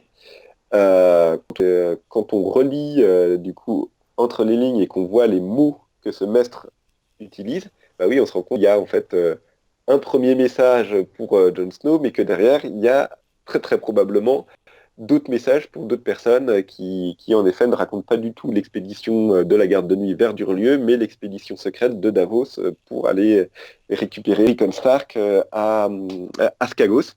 Et ça, c'est quelque chose qui est possible que parce qu'on est dans le monde de George Martin et que c'est un monde vraiment fait de mots et que les mots ont plusieurs sens. Donc selon comment on les regarde et selon les informations qu'on a par ailleurs, on peut interpréter cette lettre d'une façon ou complètement d'une autre façon. Et sur la harpie aussi, voilà, c'est ce que j'aime beaucoup sur cette intrigue, c'est qu'elle a une cohérence extrême au final quand on la regarde. On a vraiment énormément de jeux de mots autour du champ lexical de la famille, avec Daenerys qui est la mère des dragons, qui est la Misha des esclaves, qui elle pense qu'elle ne peut plus avoir d'enfants naturels. Et de l'autre côté, la harpie et les fils de la harpie. Donc c'était encore, voilà, la harpie, c'est la mère des fils de la harpie. Et donc quand on suit quand on essaye de décrypter ce qui se passe là-dedans, voilà, on se rend compte qu'en fait tous ces mots sont pas du tout choisis par hasard par George Martin et que ça nous permet de faire plein de jeux de mots. Et qu'en plus, par-dessus ça, il y a d'autres jeux de mots qui font appel à d'autres champs lexicaux. Et il y a aussi tout ce côté décalage, en fait, il en est bien conscient qu'il nous refile une intrigue avec des personnages totalement imprononçables et qu'on ne sait plus qui est qui. Et en fait, il nous met dans la position d'étranger à ce monde. Et en fait, si on regarde cette intrigue en la mettant à l'envers, en mettant des gens de Myrine qui se retrouveraient à Westeros, et bah, on peut se dire que ouais, les gens de Myrine qui se retrouveraient à Westeros, ils se retrouveraient dans la même situation que nous, on se retrouve à Myrine. C'est-à-dire que des choses qui paraissent évidentes à des Myriniens nous passent complètement à côté. Genre les cours des tocards. Voilà, c'est comme si un Myrinien il arrivait à Westeros et qu'il comprenait pas pourquoi il y a des types qui se baladent avec des lions et des loups et des faucons cousus sur leurs habits et qui se dirait juste bah c'est à la mode, lui il aime bien les lions quoi, lui il aime bien les loups. Et voilà. Et c'est ça, en fait, les couleurs des tocards, George Martin nous explique jamais vraiment que c'est simplement chaque famille est liée à une ou plusieurs grandes couleurs. Et de la même façon, sur les liens qu'il peut y avoir dans les familles, bah, George Martin nous met dans la situation d'un Méridien qui débarquerait et qui verrait pas le lien qu'il pourrait y avoir entre Arya Bolton, Sansa Lannister, Catelyn Tully et la femme de Robb Stark, qui est Madame Stark, quoi, du coup. Alors qu'en fait, c'est toutes des Stark. Mais simplement, selon qu'on leur donne leur nom d'épouse ou leur nom de jeune fille, c'est pas elles n'ont pas le même nom et on a l'impression qu'elles sont d'univers totalement différents et qu'elles viennent de familles totalement différentes. Et voilà, c'est ça que j'aime beaucoup dans cette intrigue, c'est qu'en fait, George Martin, il réutilise ce qu'il nous présente depuis le bouquin, mais en renversant totalement le point de vue, et des choses qui nous paraissent hyper complexes et pas du tout emballantes au premier abord, en fait, quand on les regarde autrement, elles se révèlent très simples et totalement palpitantes et totalement cohérentes avec ce qu'il nous raconte depuis 4 bouquins. En fait, c'est marrant parce que, alors moi, si j'avais un truc que je trouve qui manque dans le bouquin, dans ton bouquin, c'est le fait que tu dis, voilà, Martin, il joue à un jeu avec les mots, il s'ouvre des portes. Et pour moi, il a deux jeux. Il a effectivement, il place ses mots ne sont pas placés au hasard, mais il les fait dire par des personnages point de vue. Et pour moi, là où Martin s'ouvre énormément de portes, c'est aussi avec le fait qu'il parle par point de vue, et donc que ces points de vue sont des personnes qui ne sont pas fiables, qui se trompent, qui ont des préjugés, qui ont enfin, voilà, qui ont leurs défauts, leurs qualités, qui ont des sentiments. Et en fait, donc tu le dis à un moment dans ton introduction. Je pense que tu n'appuies pas forcément à ce point-là sur le mécanisme d'écriture qui est en jeu et qui me paraît au moins aussi important que les jeux de mots en eux-mêmes. Et là, tu vois ce que tu dis sur la harpie. Pourquoi est-ce que c'est étranger? Pourquoi est-ce qu'on passe à côté de l'histoire? Parce qu'on est dans le point de vue de Daenerys, puis de Barristan, qui sont des gens qui sont complètement étrangers. D'étrangers à la culture locale et qui en fait comprennent pas ce qui se passe, quoi, et qui n'ont pas les éléments, les informations de remettre pour ça, quoi. Et voilà, et pour moi, s'il y a un truc que je devais reprocher à ton livre, c'est d'avoir décortiqué un mécanisme d'écriture, mais du coup d'avoir oublié un autre mécanisme d'écriture qui, en plus, est assez obvious et qui, pour moi, est peut-être même encore plus important dans la façon dont après il s'ouvre des portes et dans la façon dont il nous fait ressentir l'histoire. C'est bien, t'as 1 an pour faire un 2e tome du coup. Exactement, voilà, maintenant je te commande la suite. Il y a une suite qui est en cours de rédaction, qui sera pas forcément là-dessus, parce que justement, ça, c'est aussi pour ça que j'en ai pas trop parlé, de ce côté personnage point de vue, parce que c'est relativement évident en fait, et j'aurais pu noircir des pages et des pages là-dessus, mais je sais pas si j'aurais appris beaucoup de choses au lecteur en fait. Après, j'essaye d'en parler quand même, hein, le côté justement différence de culture, notamment dans l'intrigue sur la harpie, et les personnages qui vont comprendre certaines blagues, par exemple les parodies des jeux du cirque, selon de quelle culture ils vont comprendre certaines parodies qui sont un peu comme les guignols de l'info et ils vont pas complètement passer à côté d'autres. Voilà, ça fait partie des choses que je mets. Mais ouais, c'est vrai que j'aurais pu être un petit peu plus, enfin faire quand même quelque plus sur ce côté personnage point de vue, qui est super intéressant, mais qui pour le coup n'est pas forcément... T'es pas sur les mots du coup là, non? Ouais, n'est pas sur les mots. Non, t'es pas que sur les mots, non. Et George Martin n'est pas le premier à faire ça pour le coup. Il y a il y a plein d'auteurs moins connus que George Martin qui ont fait des personnages, des narrateurs point de vue comme ça, qui ont fait des livres à plusieurs voix, avec chaque personnage ayant sa propre voix, sa propre perception du monde et sa propre vision à champ limité. Il y en a assez peu, je pense, qui l'ont fait aussi bien que George Martin. Ça, par contre, on est d'accord. Et de façon aussi détaillée, avec en utilisant vraiment toutes les ficelles possibles de ça. Donc j'aurais peut-être quand même dû passer un petit peu plus de temps là-dessus. Ouais, mais en fait, c'est plus le côté, je vous donne une clé de narration, mais j'ai oublié de vous parler de la clé principale. J'ai plusieurs serrures, en fait, et je ne parle que d'une seule serrure, et j'ai oublié de dire qu'il y avait d'autres serrures. C'est peut-être là où... ce que je disais au début, savoir à quelle distance se placer quand on a l'habitude de parler à des forumers hyper fans de l'œuvre et que d'un coup on écrit un livre qui va s'adresser à un public plus large. Est-ce que ça c'est quelque chose qu'il faut rappeler ou sur lequel il faut s'étendre ou est-ce que c'est quelque chose de tellement évident qu'il n'y a pas besoin d'en parler? Voilà, c'est un petit peu difficile de savoir où faire ça en fait souvent. Et ouais, j'aurais peut-être dû en mettre plus, mais peut-être que nous, avez mis ça au début, les gens se seraient dit, oh bah non, en fait, il nous parle de choses qu'on connaît déjà, quoi. Donc, j'ai pas vraiment de réponse à ça. Moi, c'est vrai que je trouve ça super intéressant d'en parler comme ça. mais je trouve ça aussi un peu trop évident, entre guillemets, quoi. Donc voilà. Mais du coup, oui, sinon, par rapport à ce que tu disais, en effet, on est en train de préparer un deuxième livre, du coup, et pour reprendre une question de Geoffrey tout à l'heure, qu'est-ce qui est le plus dur à écrire? Bah, c'est le deuxième livre. Et on a le droit de savoir sur quoi il portera ou c'est secret défense? On va pas trop en parler pour l'instant, on va juste se contenter de dire ce que l'éditrice a déjà dit dans une interview de La Garde de Nuit, où ça parlera d'histoire. D'accord. Ah, ah. Ouais. Encore des trucs de maître, t'es saoulant. Et avec vous ça. pourrez même savoir si vous allez regarder sur le de la garde de nuit avec qui DNDM écrit, parce que il ne l'écrit pas tout seul. Oui, c'est à quatre mains. Je dis, À quatre mains. oui, on est deux à l'écrire. Bon, ça, je pense qu'on peut le dire, ça c'est pas secret. Ah non, c'est pas Avec- secret puisque c'est marqué dans l'interview Voilà. de Florence.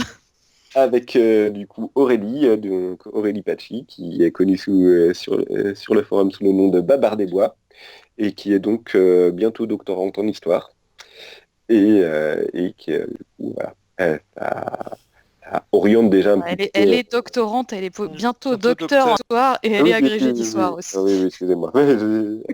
Voilà. Mais du coup, ça Bah, on oriente te fait des bisous. de Oui. quoi on parlera et pourquoi, en fait, on écrit à quatre, parce que justement j'avais absolument besoin de l'aide de quelqu'un de bien plus calé que moi sur certains aspects de l'œuvre et sur l'histoire de façon générale pour écrire ce livre. On va donc remercier Dédé pour le temps qu'il nous a Bah, accordé. merci à vous, hein, du coup, et merci beaucoup de m'avoir accordé un petit peu de place dans l'émission. Mais avec grand plaisir. C'était un vrai plaisir. Hmm. Et nous, du coup, on va se retrouver dans quelques instants pour nos recommandations. On fait des bisous à Dédé et on lui dit à la prochaine. Bisous. Salut. Et il est maintenant temps de passer à nos recommandations, comme à chaque épisode du Son du Mur. Et donc, je vais laisser la parole à l'un de mes camarades pour faire sa recommandation. Honneur aux dames, comme d'habitude. Fadora, dis-nous ta recommandation. Alors, ma recommandation, ça va être un livre, cette fois-ci, avec Que passe l'hiver de David Brie, ou David Braille, je ne sais pas comment on dit, désolé monsieur. C'est un roman one-shot de fantasy qui se passe dans un univers un peu nordique, qui, comme le titre l'invite, se passe en hiver. En fait, on va suivre le parcours d'un jeune seigneur qui arrive à son premier solstice, qui est une grande cérémonie rituelle et dans lequel il va rencontrer d'autres gens, d'autres clans.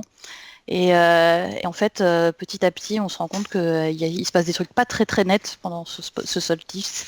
Il y a des gens qui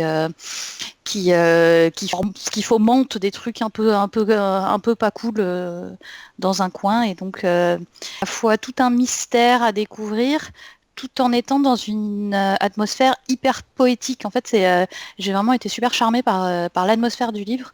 L'auteur, il a une plume vraiment onirique. En fait, on a un peu l'impression d'être au milieu d'un rêve.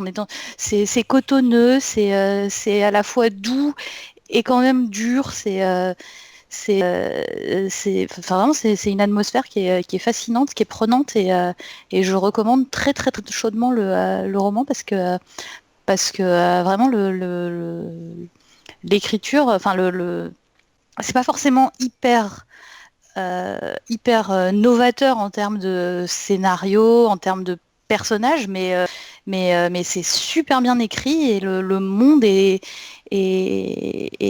vraiment beau, quoi. C'est envoûtant, c'est poétique, c'est vachement bien. Voilà. Bon, ben, un livre de plus sur la PL, c'est ça? Je pense, hein. C'est déjà parti en tout cas. Bien, vas-y, Chris, dis-nous ta reco, toi.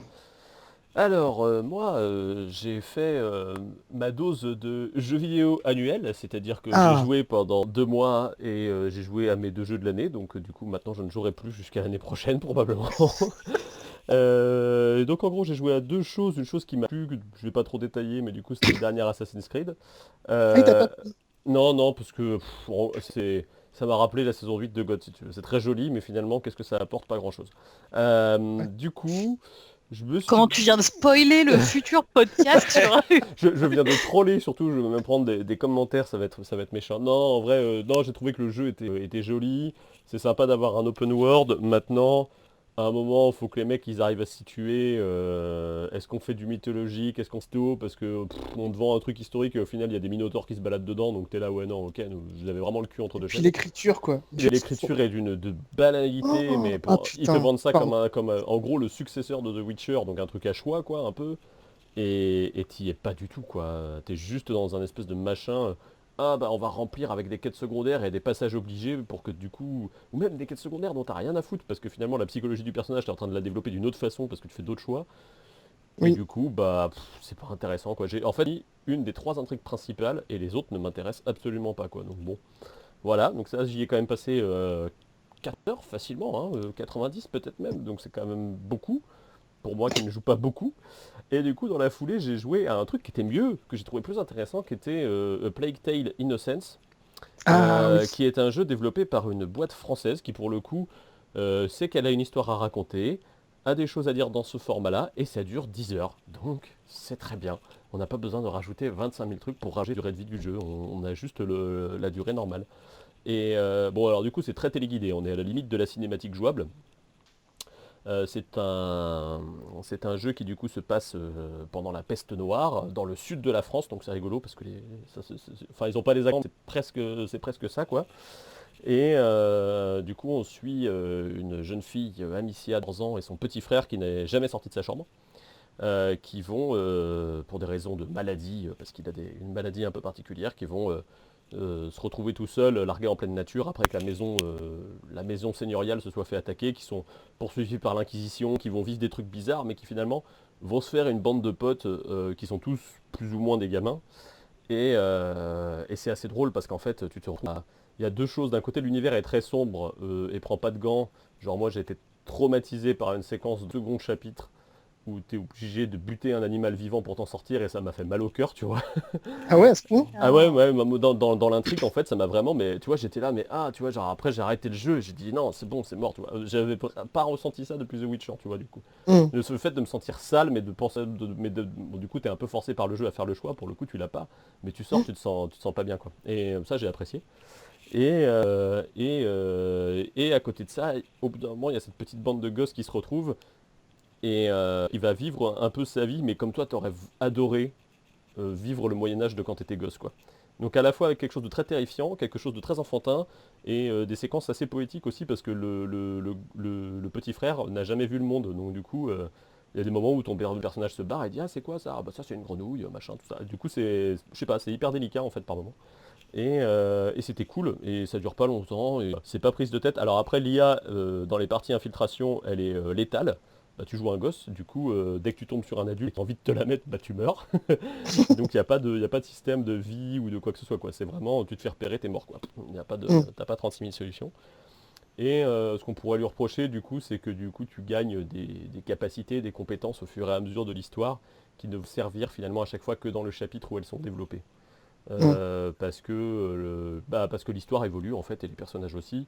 Mais du coup, ça m'a pas dérangé, mais je conçois que les gens qui sont des gamers puissent reprocher que ah bah la compétence elle sert qu'une fois quoi. Voilà. Mais c'était hyper cool. J'ai vraiment adoré ce truc-là et je me suis dit ah c'est cool s'ils ont mis A Plague Tale 2.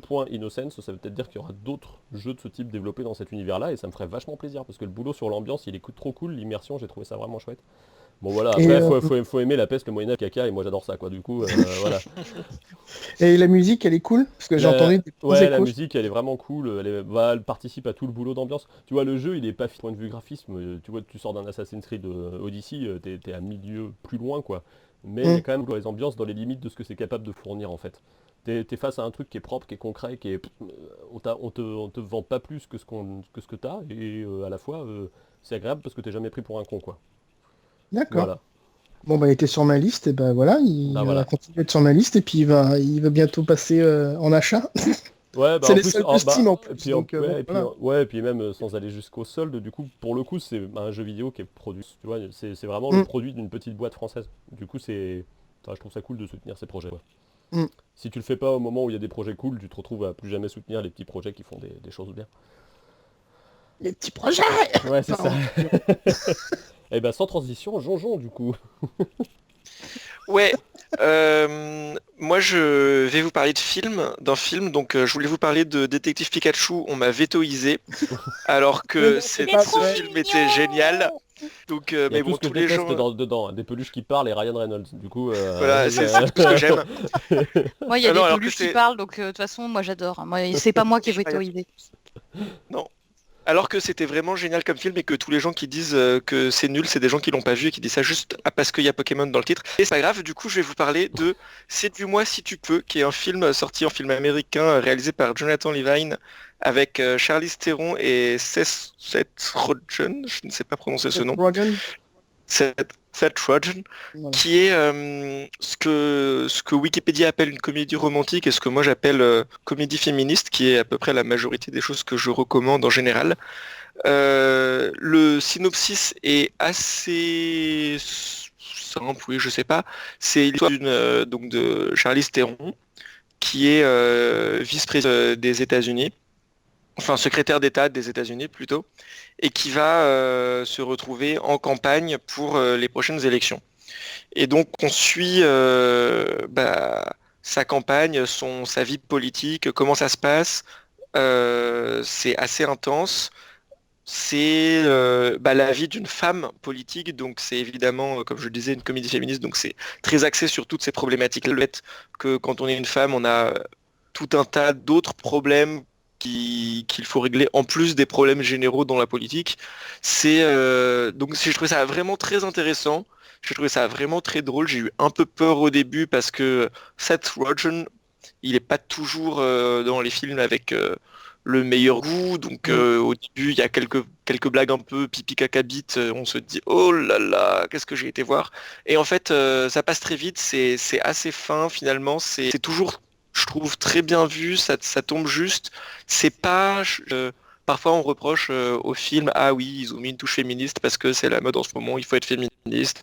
Oh là là, regardez, dans Avengers, ils ont fait une scène où il y a toutes les filles qui tout d'un coup vont taper. C'est ce que j'allais te dire en plus. Voilà. Là, c'est pas comme ça. C'est pas du féministe inséré au forceps. C'est vraiment complètement intégré dans l'œuvre. C'est vraiment un des gros sujets du film, sans être lourd, sans être déplacé. C'était Bah voilà, moi j'ai vraiment beaucoup aimé. Je pense que le plus gros défaut que j'ai vu à ce film, c'est son titre, Séduis-moi si tu peux, son titre français. Mm. On se croirait revenu, je sais pas, dans les années 80, à une époque où là vraiment, les gens qui ont mis le titre français ont complètement loupé le coche c'est un film un peu réfléchi, un peu intelligent. Ils se sont dit, oh oui, comédie, allez, c'est parti, comédie romantique. Bon, en VO, c'est un peu plus subtil, ça s'appelle Long Shot, donc y a pas ce côté vraiment un peu gros lourd du titre français, mais donc voilà, moi je le recommande pour le titre, passer outre les réticences qu'on peut avoir et je trouve que ça vaut le coup. Et moi, je l'ai vu aussi, je confirme, c'était pas mal. C'est pas le meilleur film de l'année, à mes yeux, mais enfin, il était sympatoche. Tu passes pas un mauvais moment, c'est plutôt. Mais moi, je dirais pas jusqu'à dire que tout tombe juste, parce que franchement, l'humour pipi caca, de temps en temps, il est quand même un peu. C'est un peu Alors, c'est lourdeau, Seth quoi. Rogen, Il y a hein, deux, c'est trois. ça. Bah, c'est ça, ouais. Il y a quand même deux, trois séquences. Vas-y que je tombe dans l'escalier, vas-y que. Enfin bon. Mais Ouais, j'ai trouvé qu'il y en avait pas que c'est. Ouais, bon, bah, voilà. Moi j'ai trouvé qu'il y en avait pas tant que ça et qu'elles étaient pas. On n'était pas dans un Baywatch ou dans un truc, alors que j'ai bien aimé Baywatch, hein, mais c'était pas. J'ai trouvé que c'était pas too much. non, mais ça aurait pu être pire, hein, oui, on est d'accord. Il se regarde quand même très bien, ce film. Il est très rigolo, hein. Ah mais Ça. c'est réalisé par le mec qui a fait 50-50, qui était cool. Avec Seth Rogen aussi d'ailleurs. Qui est un film avec Joseph Gordon-Levitt qui a un cancer Ah oui. et son copain c'est Seth Rogen et lui il est dépressif et Seth Rogen il essaie de faire des blagues qui tombent à plat pendant tout le film. Que j'avais bien aimé d'ailleurs pour son ambiance globale. Mais voilà, c'était la parent chose le réalisateur, du coup ça doit sans doute être sympa. Ouais. C'est aussi celui qui avait fait Warm Bodies qui était assez drôle, un film de zombies qui deviennent amoureux les uns des autres. Ah ouais, c'était super Oh, drôle, c'est ce film-là. Oui, Ouais. qui en fait dans le principe peuvent se démorvivantiser s'ils deviennent amoureux en fait. Il y a un Ouais, principe c'était un comme peu ça. ouais. T'as un peu spoilé la fin du film du coup, mais en gros c'était ça, ouais. Ah bah attends, tu vas pas me dire que tu ne vois pas venir dès la première scène par contre. Peut-être. Moi je me souviens que c'était le truc qui était le plus évident du film, c'est pour ça que je le dis. Voilà, j'ai tout niqué. Voilà. Et Geoff, du coup, Oui. tu recommandes quoi Bah, ça échauffe, ouais. Merci. Alors pour le coup, moi, cette saison, je vais vous recommander un bouquin pour changer, qui s'appelle Le Diable et Sherlock Holmes, qui est écrit par David Gran, que vous connaissez peut-être parce que c'est celui qui a écrit La Cité perdue de Z et La Note américaine, qui est un excellent roman que je conseille aussi, La Note américaine. Le Diable et Sherlock Holmes, qu'est-ce que c'est? En fait, c'est 12 enquêtes, 12 histoires qui est racontée par cet auteur. Et ces histoires sont bien réelles, elles sont toutes plus, comment je vais dire ça, rocambolesques les unes que les autres. Vous avez la mort étrange de l'un des plus grands spécialistes de Sherlock Holmes. Vous avez la folle cavale d'un vieux braqueur de banque.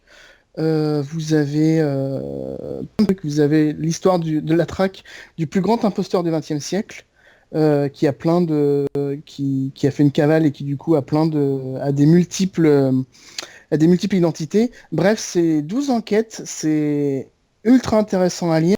C'est écrit d'une manière très très simple. Et on se dit quand même que la réalité dépasse très, très, très souvent la fiction, parce qu'il y a des trucs où vous vous dites, non, c'est possible, ce n'est pas réaliste. Et c'est vrai, c'est arrivé dans la vraie vie réelle. Et voilà, du coup, Le Diable et Sherlock Holmes, je conseille. C'est aux éditions du Sous-Sol et c'est super cool. Et voilà, c'est un bon bouquin, ça vous prend... si vous voulez le lire pour l'été, c'est super bien, parce que je pense que ça peut se lire sur une plage, tranquille. Au soleil, voilà, ça se mange tout seul. Et rien que pour la première enquête, avec la disparition bizarre du plus grand spécialiste de Sherlock Holmes, enfin, la mort étrange d'un fanatique de Sherlock Holmes, c'est juste génial, parce qu'on se dit, mais qu'est-ce que c'est ce complot? C'est quoi? Qu'est-ce qui se passe, quoi? C'est dingue. Donc voilà, je recommande ça. Et du coup, j'ai envie de faire une deuxième recommandation, si j'ai le temps. J'ai le temps ou pas? De toute façon, on a tous fait des contres mi plus Rocco, donc je pense Voilà. qu'on est Ah pas à non, sa pas place. moi. Non, d'un elle a été sage. Non, Ninfa était sage, donc bon. Ça sera une mini reco, puis après je développerai plus dans un autre épisode. Ça s'appelle Critical Role.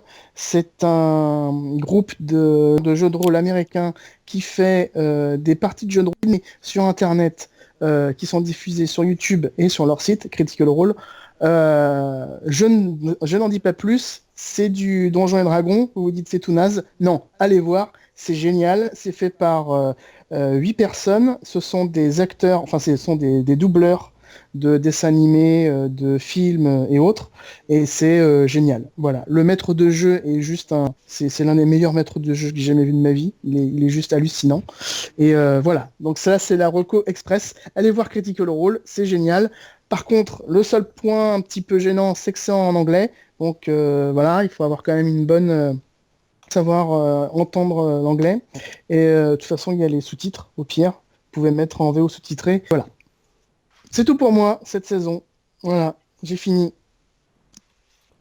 Et ben, il va être temps de conclure ce très long podcast, du coup. Bah oui.